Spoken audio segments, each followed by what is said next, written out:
Laleaua se înmulțește prin bulbi. Bulbii oricum vor trebui scoși din grădină, deoarece în timp aceștia se vor adânci, iar laleaua nu va mai produce flori, ci doar frunze. Așteptăm ca și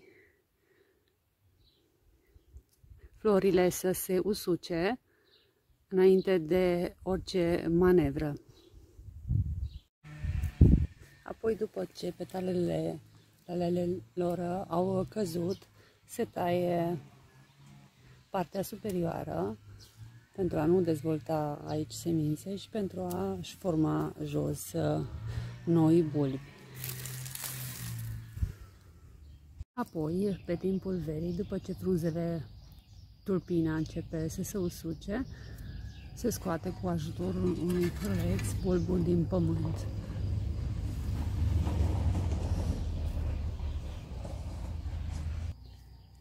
Încercați să săpați mai lateral pentru a evita tăierea bulbilor. După ce am scos bulbii, observăm că aceștia au pe lângă bulbi mai mici, numiți bulbili.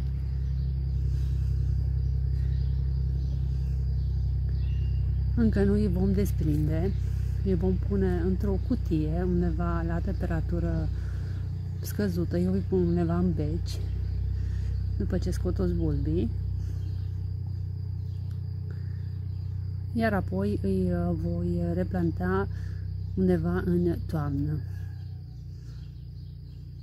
Fiecare dintre acest bulb mic, atașat de ceilalți mai mari, vor da bulbi, vor forma o nouă plantă, o nouă floare.